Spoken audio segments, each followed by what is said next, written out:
la entrevista con el presidente de la Nación. Estamos en el despacho presidencial con Javier Milei. Javi, querido. ¿Qué tal, Esteban? Gracias por recibirnos. Por favor, un Gracias placer. por recibirnos. ¿Sí? Un placer. Arrancamos este nuevo ciclo en la Nación Más de 10 a 11 y... Soy una suerte de padrino, entonces. Bueno, ponele. Gracias por recibirnos. Mucho para hablar. Pero antes que nada, te vi muy relajado en tu colegio, en el Cardenal Copelo. ¿Dónde te gustó más hablar? ¿Ahí o en la Asamblea Legislativa? A ver, son cosas distintas. Y uno tiene que saber tomar el lugar que corresponde en cada lugar. A mí me gustó mucho el tema de la Asamblea Legislativa. Entendía la naturaleza histórica del evento.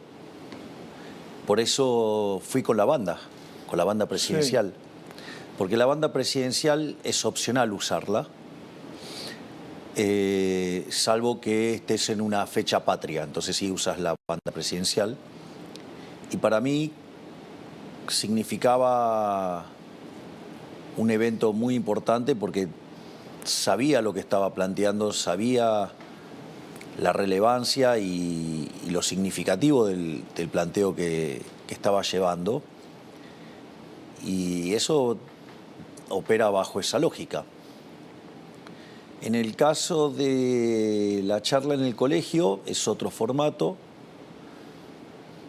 Son chicos jóvenes y por ejemplo, en la misma conferencia yo aclaré, yo puedo venir y ponerme a hablar de capital humano y crecimiento y el rol de la educación y los pibes se iban a quedar dormidos. Sí. Entonces preferí transmitir otro tipo de cosas. Traté de ponerlos en contextos de que, digamos, hace 37 años yo hubiera estado en el lugar donde estaban ellos, o 36 años. Y que ellos de acá a 36, 37 años podían estar en el lugar donde me encuentro yo. Y una vez que lo contextualizás en esos términos, yo podría haber encarado la charla de distintas maneras. De hecho, lo dije, yo hice un raconto de eventos históricos que pasaron mientras que yo estuve en el colegio. Sí. Y señalé, si yo fuera un marxista o un lavador de cerebros típico de la educación argentina, hubiera utilizado eso para reescribirla a mi modo, cosa que decidí no hacerlo. Y lo que sí decidí es tratar de transmitirle algo que para mí era muy importante, que era la cuestión de los valores. Si vos me preguntás cuántas cosas yo me acuerdo literalmente del colegio, yo me acuerdo muy poquitas cosas, pero muy poquitas cosas. Pero hay una que yo la recuerdo, pero de manera permanente, y la recuerdo, pero ni siquiera borrosa, digo, con lujos de detalle la recuerdo, que fue mi primer día de clases en primer grado, es decir, en 1977. Y la primer materia que me toca era caligrafía. Y quien daba la materia era un hermano que venía de España, que se llamaba José Luis, y lo primero que hizo fue dibujar el escudo del colegio. Y en el escudo del colegio, en el centro tiene una suerte de óvalo simétrico, dividido en 4 partes, y en la diagonal ascendente del mismo tiene unos dibujitos de unos animalitos con una piel muy, muy cara,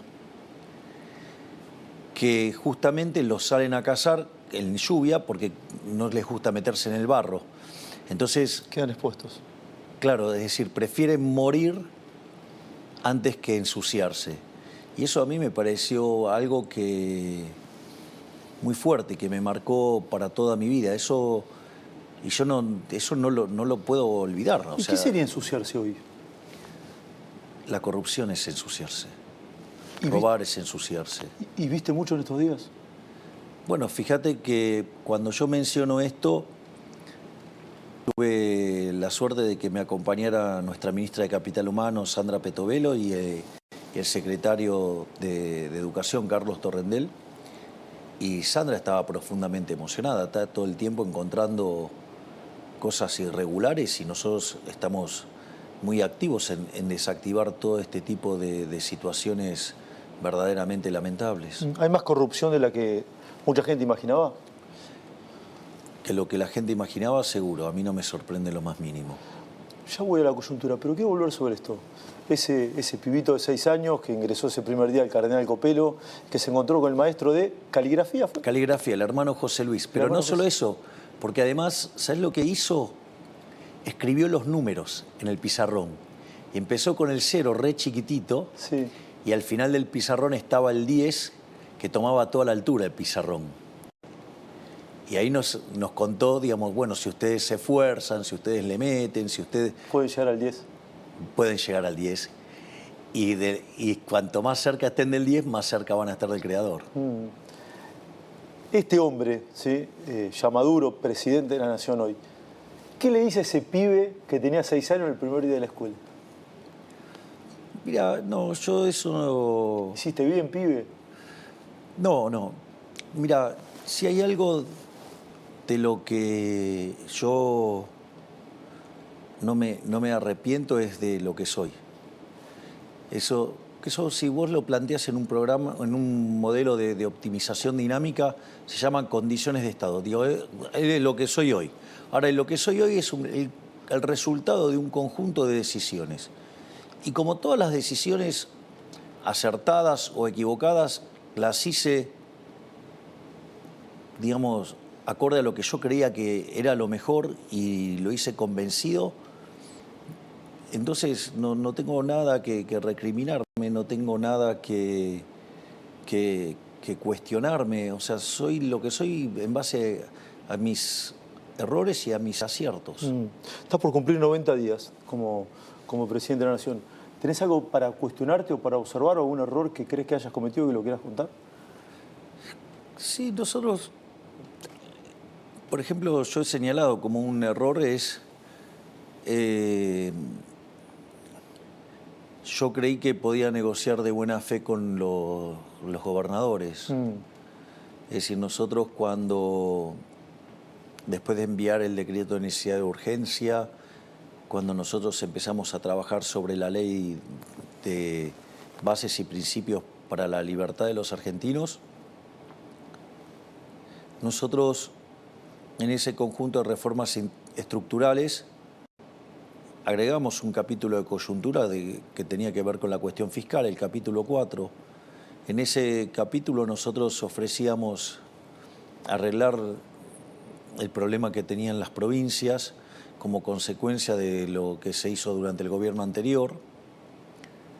Y nosotros fuimos y le planteamos eso para que las provincias se reequilibraran. Es más, puse a disposición todo el equipo del Ministerio de Economía para que los ayuden con los temas de deuda. Y ellos, en lugar de tomarlo como algo de buena voluntad, creyeron que era un síntoma de debilidad. ¿Te creyeron débil? Sí. Entonces, a partir de ahí, ellos seguían diciendo que el déficit cero era una buena idea. Te creyeron débil y entonces, ¿qué? ¿Pasaron a la ofensiva? Claro, entonces, por ejemplo, nosotros le estábamos dando un punto del PBI para que reequilibraran las finanzas públicas y entonces se llevaron 2 puntos del PBI, estaban buscando llevarse 2 puntos del PBI. Es decir, entonces hablaban de ir al déficit cero, pero aumentando el gasto público. Y además empezaron a tocar partidas que tenían implicancias sobre el diseño de la política fiscal que nos incrementaba el gasto público en 3 puntos del PBI, con lo cual nos causaban un verdadero desastre y nos estaban empujando digamos, directamente a la hiperinflación, dada la situación que habíamos recibido. Como consecuencia de ello, decidimos levantar el capítulo 4 y tal como dijo Caputo, el ministro de Economía... Que ahora vuelve. Que en el momento él dice, bueno, levantamos el capítulo 4 y las provincias van a tener que ajustar. Ahí obviamente el círculo rojo, que sigue todavía en blanco y negro, como muy bien decís vos, o sea, siguen leyendo las cosas de manera incorrecta. Con los ojos del pasado. Con los ojos del pasado, entonces creyeron que eso era una derrota para nosotros, y nosotros decíamos, esto es una derrota para las provincias. Y si vos te fijas la situación fiscal en la que se encuentran hoy las provincias, el problema lo tienen verdaderamente las provincias. Kicillof dijo ayer que vos le robaste 1 hora de clase a los chicos. Eso es mentira, porque el dinero es fungible y él en lugar de gastar, de poner tanta plata, por ejemplo, en C5N, podría usarla para pagar sueldos, en lugar de estar gastando en el aparato de propaganda que utilizan ellos para ensuciar al gobierno nacional, por ejemplo. ¿Te sentarías a hablar con Kicillof?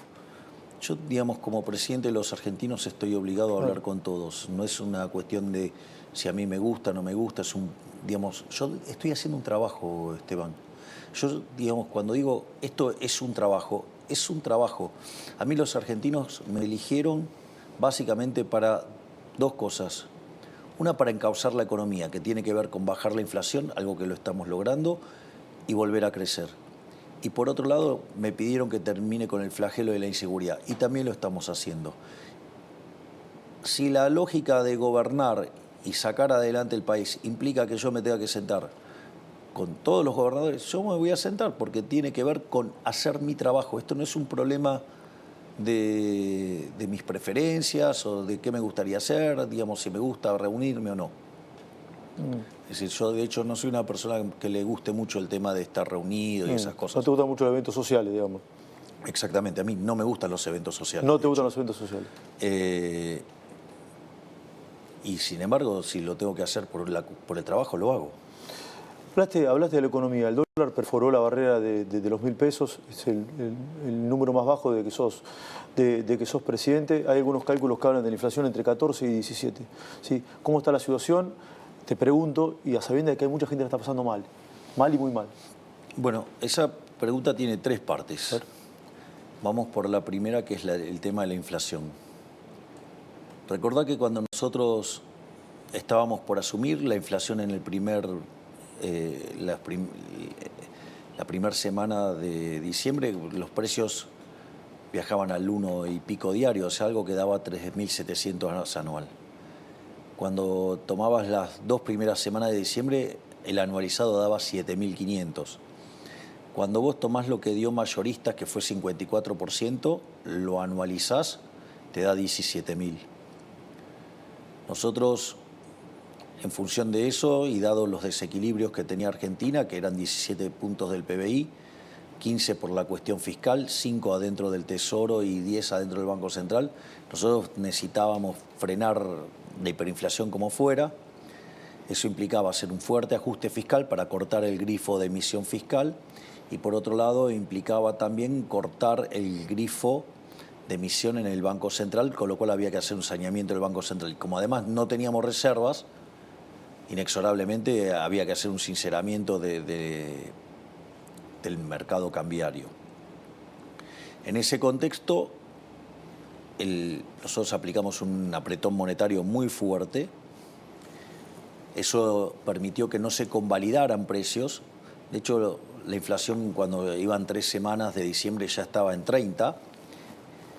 Por eso en una entrevista que me hacen a mí, yo dije si fuera 30 la inflación del mes era un gol porque... Lo llevo a Caputo Aranda, dijiste algo así, ¿no? Claro, porque significaba que se había frenado la inflación en esa cuarta semana y dio 25, o sea que hubo cierta retracción de los precios. Después en el mes de enero, que es un mes muy complicado por el tema de la estacionalidad, más el tema del arrastre estadístico, digamos, pasamos a 20. Por lo tanto, y si ahora, digamos, la inflación está en torno al 15, si vos le restás el efecto de las prepagas, el efecto de las tarifas y el arrastre estadístico, estamos muy cerca de un dígito.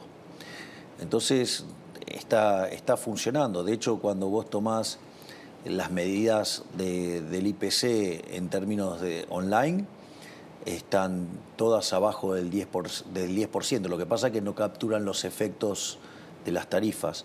Es más, yo te digo algo, si nosotros tuviéramos el caso de una inflación en torno al 15 y si, dado el arrastre estadístico, a pesar de la suba de tarifas, a pesar de la suba de las prepagas, si los precios de los bienes se pudieran computar de manera correcta dadas las promociones, Hoy la inflación estaría en un dígito ya.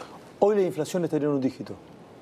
Lo que pasa es que, ¿qué es lo que hacen las empresas? Las empresas pricearon muy fuerte. Subieron los precios por las dudas, digamos. Claro. Bueno, está bien, es parte de la vida. Cuando te equivocás, después corregís. Sí. Pero ¿cómo corrigen las empresas? Te hacen el 3x2, el 2x1. En vez de bajar el precio. Exactamente. Entonces te queda marcado el precio, cuando en realidad el precio verdadero está bajando. Por eso, si vos llegás a corregir por ese efecto, hoy la inflación estaría en un dígito. ¿Los meses más difíciles van a ser este y el próximo? Sí, este mes va a ser difícil, pero nosotros también es cierto que tomamos muchas medidas para aliviar. Y eso hasta fue destacado y ponderado por el Fondo Monetario Internacional. Nosotros estamos duplicando la asignación universal por hijo, estamos duplicando la tarjeta alimentar, estamos duplicando lo que es la asistencia a las mujeres embarazadas. Hemos cuadruplicado la ayuda a los chicos que inician el colegio, que es una partida que le llega a 7.300.000 chicos. Estamos poniendo en marcha un plan para que aquellos que no puedan pagar las cuotas del colegio se les dé un financiamiento para que puedan hacerlo. Entonces nosotros estamos haciendo un gran trabajo en eso. Es más, a mí me resulta bastante trágico, por decirlo de alguna manera, el tipo de reflexiones que hace el gobierno anterior sobre el tema de los jubilados. Sí. Porque cuando se fueron ellos del gobierno, la jubilación mínima era de $80. Y hoy la jubilación mínima con el bono es de $200. Entonces, verdaderamente... ¿Falta honestidad, decís, de lo que dice el gobierno anterior? Bueno, es la característica del gobierno anterior. Son mentirosos seriales, ¿no? Sí. ¿Y deshonestos? Deshonestos intelectualmente, seguro. ¿Hablaste con Alberto Fernández? Sí, me llamó por el tema de lo del champán. Sí. Y él me contó que él es abstemio.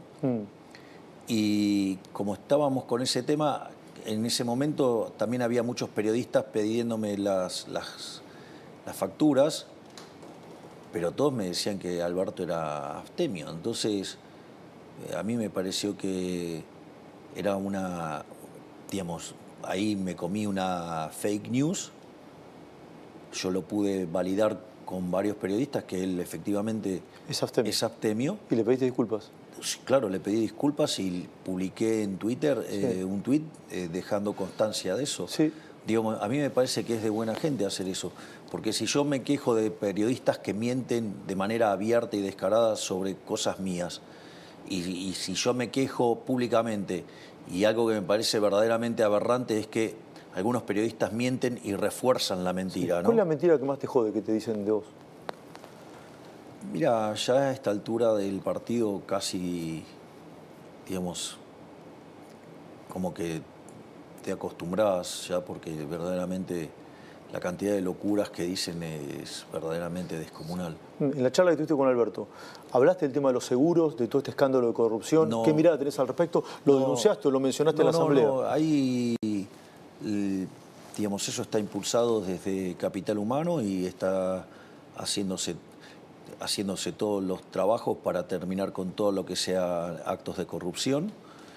De hecho, una de las cosas maravillosas que armó la ministra Petovelo en el Ministerio de Capital Humano es, ella tiene como una suerte de brigada anticorrupción y van y se instalan en alguna dependencia y revisan todo y nada, y como verás, cada vez que encontramos cosas salen todas a la luz y los llevamos a la justicia. Nosotros con el tema de la corrupción vamos a ser implacables. Sí, con el tema de los seguros van a cortar toda la intermediación. Sí, se va a ir a un esquema de autoseguro, tengo entendido. Sí. Javier, ¿cómo está el tema del aumento de las dietas de los diputados y senadores, que se genera una gran polémica? ¿Cuál es tu mirada al respecto? ¿Qué crees que va a pasar? Al final no terminé de contestarlo al tipo Juan Bio. Bueno, perdón, pero te contesto esto. Mira, te cuento cómo funciona. Básicamente, tiempo atrás, básicamente los legisladores se votaban ellos mismos la dieta. En ese contexto, frente a la resistencia que generaba, con mucho criterio de la gente, entonces básicamente lo que se hizo es ir a un esquema donde las dietas quedaban atadas a las paritarias de los trabajadores del Congreso. En ese contexto, tanto Martín como Victoria tenían que firmar los aumentos, que también eran los aumentos de la gente, que era el resultado de la paritaria de la gente del Congreso, y en función de eso se firmó eso. Obviamente que dado la situación del país, o sea, yo le dije a Martín que saque esa cláusula y que básicamente avance en algo que quede desligado y que los políticos voten a ver qué quieren hacer con las dietas, sí, y que queden expuestos frente a la sociedad. O sea, que no se aumenten el sueldo ahora. Bueno, nosotros no lo hicimos. Los jerárquicos de acá no lo hicimos. Sí. Y vos ganabas tu dieta, además. No la doy. Bueno, la sorteabas. Tu dieta la Yo, sorteabas. en la época que era diputado, la sorteaba, claro, directamente. Y ahora tu sueldo lo percibís, por supuesto.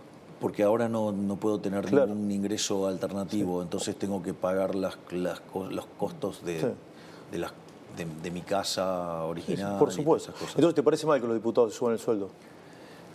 Yo no estoy de acuerdo con eso. Y entiendo que puedan tener necesidades, pero hay 60% de argentinos pobres. Claro. Y más de 10% de argentinos indigentes.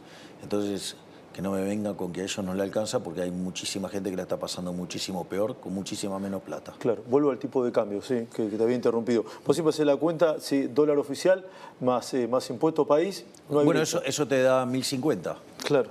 Por lo tanto, no hay brecha. No hay brecha. No hay brecha. ¿Y es bueno o malo que baje el dólar? Mirá, en realidad, esto yo lo suelo explicar así, digamos, porque ahí yo tengo alguna pequeña diferencia aún con los más ortodoxos. La inflación es siempre y en todo lugar un fenómeno monetario que se genera por un exceso de oferta de dinero, ya sea o porque subió la oferta o porque cayó la demanda, o por hacer las dos cosas a la vez. Eso genera una pérdida del poder adquisitivo del peso. Esto quiere decir que todos los precios expresados en pesos suben, todos. El dólar es un precio más. Es el precio de la moneda de Estados Unidos. Lo que pasa es que como es un activo financiero, sube primero. O sea, todo eso del pass-through, todo eso es una tontería atroz. El traslado a precios. Exactamente. Digo, porque aparte implica desconocer los fundamentos de la teoría del valor, implica desconocer el principio de imputación de Menger. Digo, no me voy a meter con todas las cosas que implica de brutalidad en lo precario del análisis económico de muchos economistas argentinos, te diría la gran mayoría. Ni que hablar que no conocen el efecto Hume-Cantillon tampoco. Pero, entonces, ¿qué es lo que sucede? Lo que vos ves en el dólar es un indicador temprano de lo que te está pasando con los precios, porque es un activo financiero, entonces va primero. En ese sentido, a mí me parece que es notable lo que está pasando con el dólar, porque lo que te está diciendo es, dado que es la moneda que más se apreció en el mundo y que se cayó como un piano, eso te estarías mostrando que de acá en adelante, en algún momento, la inflación se va a derrumbar como un piano. Es decir, nosotros estamos mirando niveles de inflación, y que si desde el 15, que si después baja tanto, lo que fuera, y puede ser que se caiga como un piano la inflación. Y eso en algún momento va a pasar. Esteban, eso en algún momento va a pasar. ¿Por qué? Porque yo te pregunto, ¿cuándo si no soy mago? No, porque el tiempo es del creador, no es mío. Pero el punto más importante es el siguiente, Esteban. Nosotros hemos decidido frenar la emisión monetaria. Ahora nosotros, cuando vos mirás la base monetaria, prácticamente no se movió, salvo que mires un día puntual que vence alguna operación concreta, pero cuando vos tomás periodo más estable, digamos, o sea, está claro que la emisión aumentó. En ese contexto, quiere decir que nosotros no emitimos. Sí, emitimos. Emitimos para comprar dólares. De hecho, llevamos comprados casi 9.500 millones de dólares. O sea, ¿entendés que metimos un refuerzo a las reservas de 9.500 millones de dólares? No solo eso, sino que además hay unos instrumentos en los cuales había utilizado el Banco Central en la gestión anterior para mitigar los efectos en el mercado de cambios, que dispara opciones de put que se están ejecutando y que también implica que hay que pagarlas. Y también estamos pagando los pases, ¿no? que es en lo que devino las LELIQs.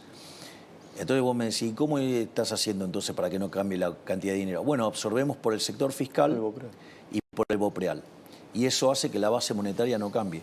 Esto es muy importante porque la base monetaria es un pasivo del Banco Central. Entonces vos fíjate que tenemos el mismo nivel de pasivos remunerados, tenemos el mismo nivel de pasivo no remunerado, que es la base, pero en el medio, ahora en el balance, tenemos 9.500 millones de dólares más. Sí. Entonces estamos generando un saneamiento del Banco Central furioso, y eso es lo que está haciendo que se derrumbe el dólar. Y eso te está cantando que de acá para adelante se te va a derrumbar la inflación. Es más, yo te voy a decir algo. Históricamente, en lo que va del siglo XXI, la base monetaria en términos del PBI en Argentina es 10%. Hoy la base monetaria, sí, es 3%. En realidad, si queremos ponernos piqui, es 2,6%. Es decir, la economía está fuertemente desmonetizada. Cuando vos mirás el crédito al sector privado no financiero, es 4% del PBI.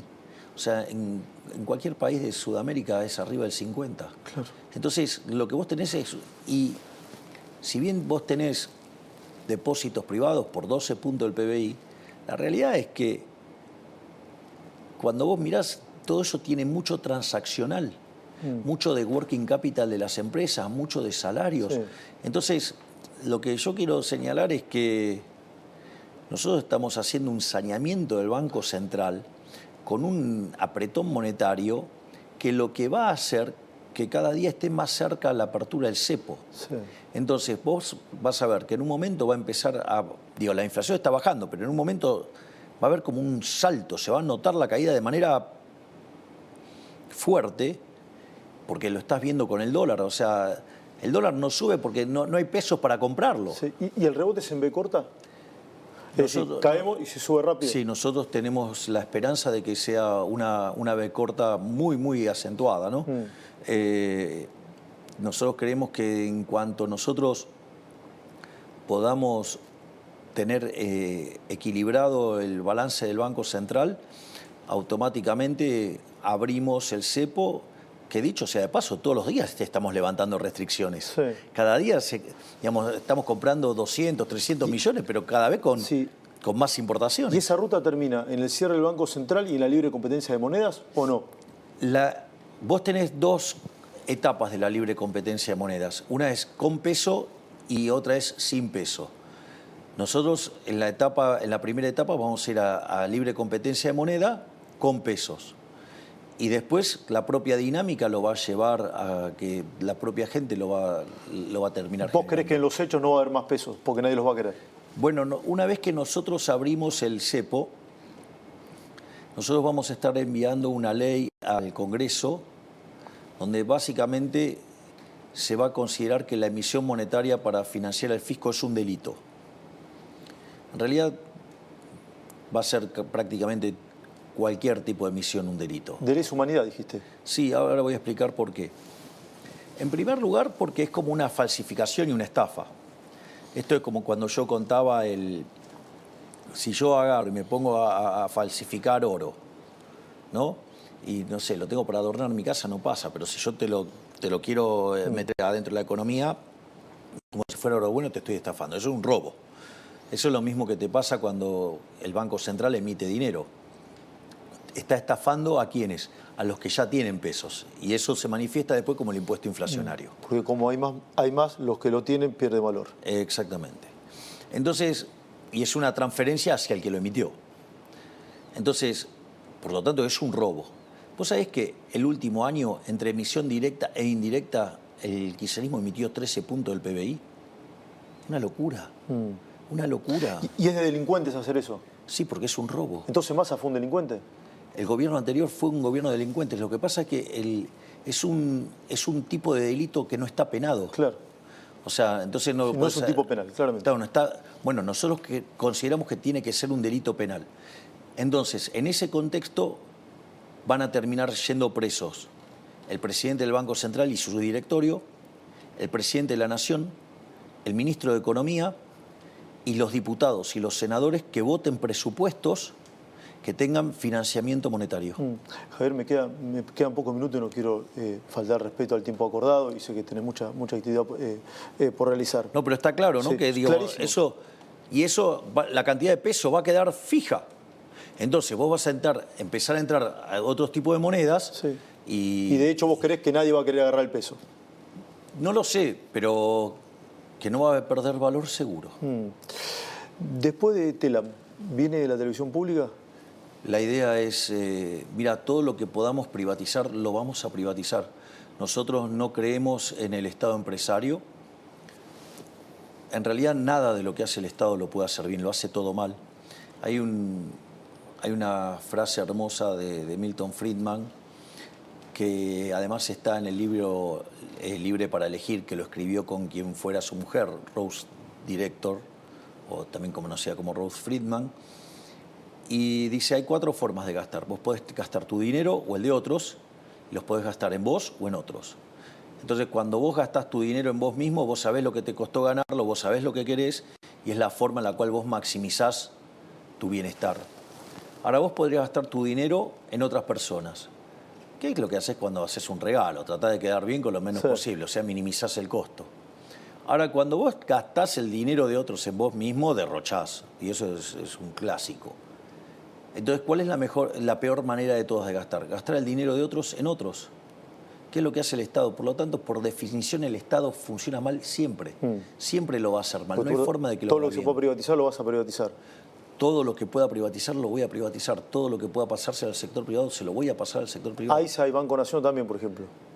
No debería quedar nada en manos del Estado.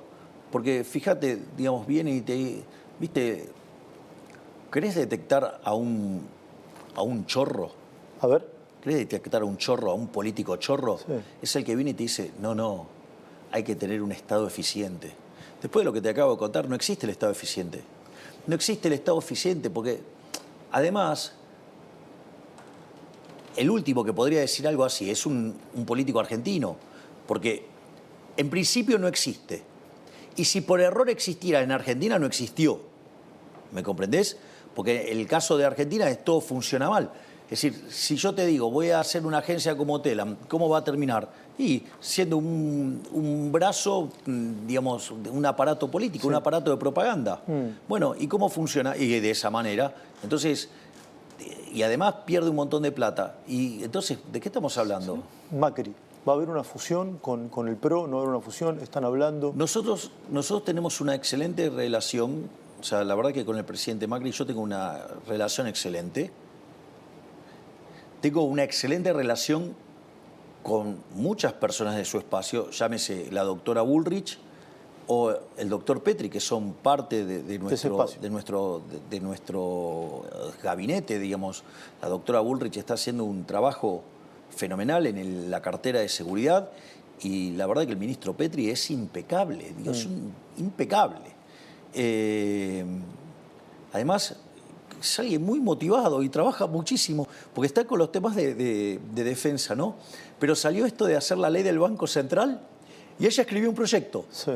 Ese proyecto ya lo estuvo semblanteando con Ricardo Rojas, que escribió el libro La inflación como delito, un ex juez, un libertario brillante.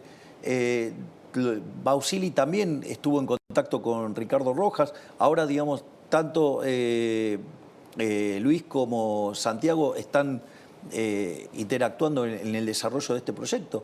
Es decir, la verdad es que cuando también, no sé, me pongo a mirar los diputados, por ejemplo, digo, yo con Ritondo tengo una relación fenomenal. De hecho, el trabajo que hizo durante la ley Bases fue impecable. El trabajo que hicieron los diputados del PRO fue impecable. Sí. ¿Crees que van a terminar todos juntos entonces, a ver?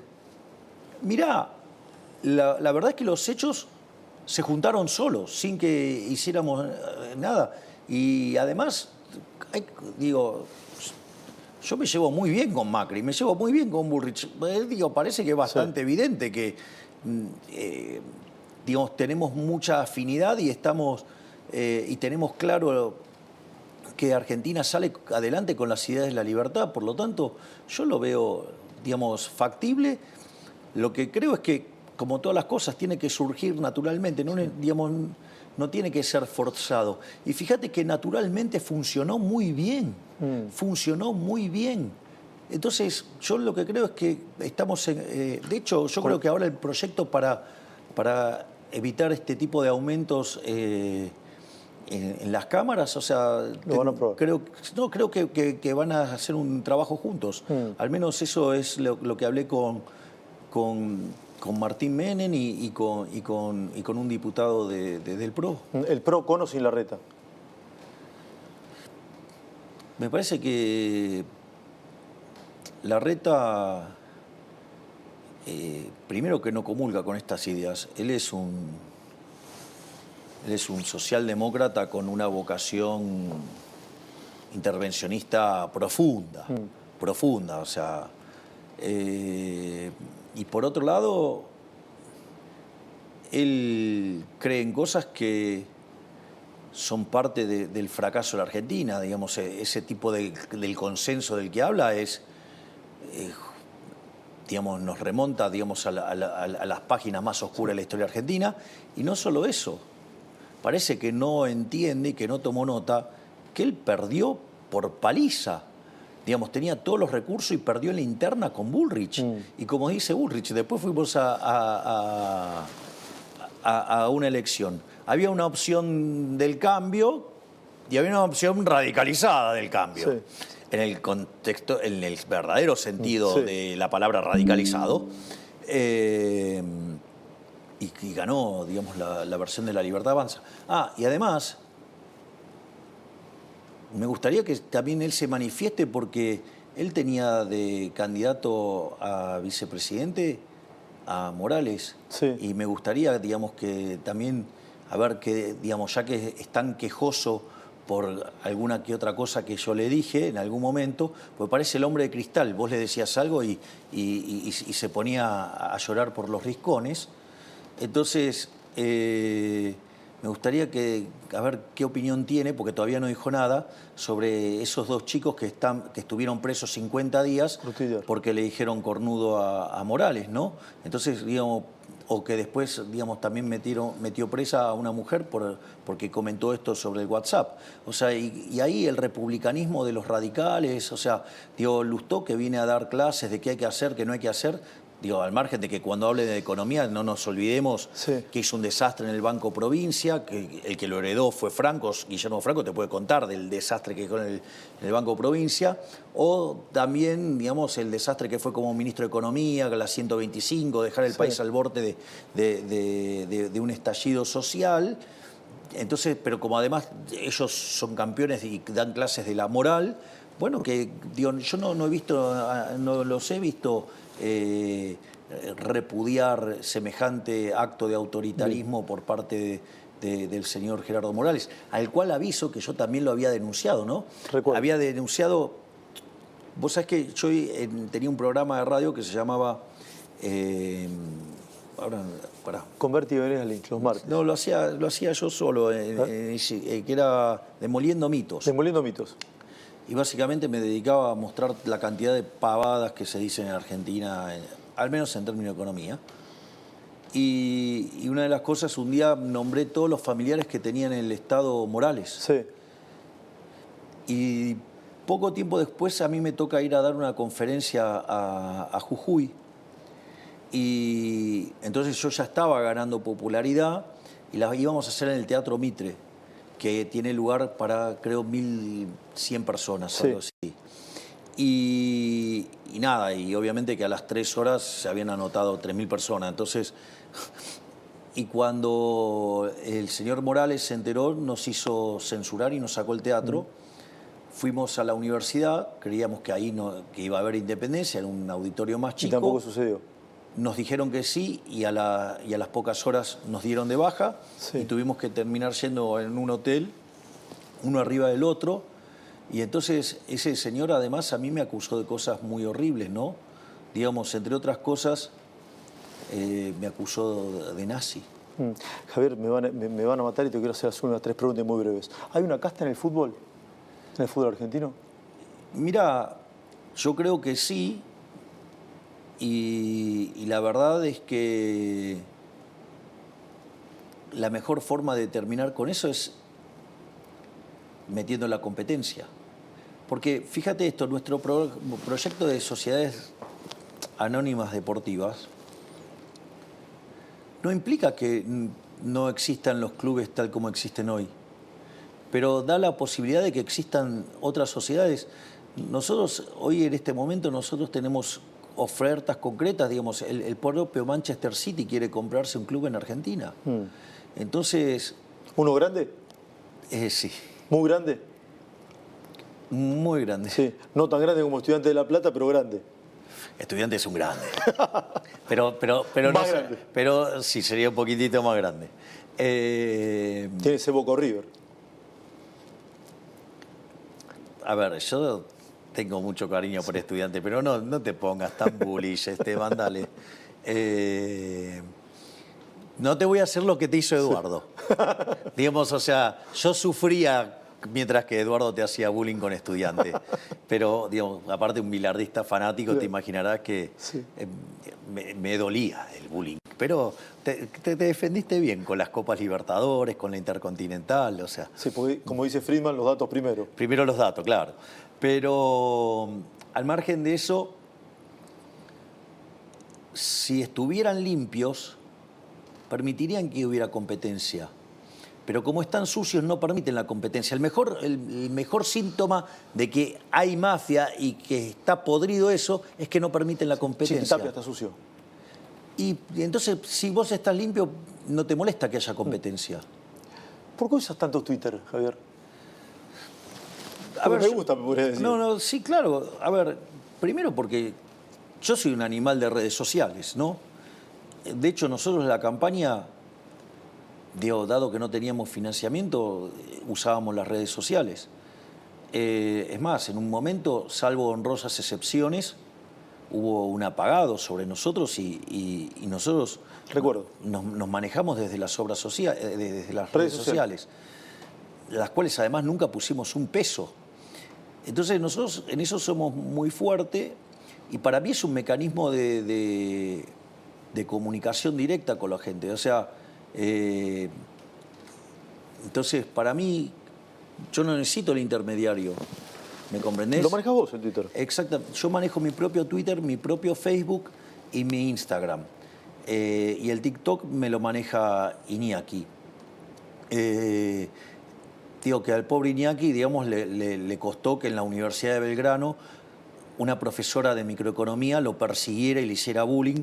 Y además, o sea, lo hostigaba y lo agredía en clases. Me contó Iñaki que los chicos ahora, a partir de mi declaración pública, tomaron fuerza y están dispuestos a declarar, algo que la Universidad de Belgrano decidía ocultar, primero protegiendo a esa profesora, digamos, pero que además no son los únicos. De hecho, yo en un momento me fui de la universidad porque justamente había entre muchos radicales y muchos kirchneristas que se dedicaban a perseguir a liberales. De hecho, uno de los profesores preguntó quiénes eran liberales y si... Entonces le dijo, ¿y que ustedes son liberales de mi ley? Sí. Entonces le dijo, ¿ustedes tienen prohibido hablar? O sea, hay listas negras para los liberales. Sí, hay persecución directa, abierta.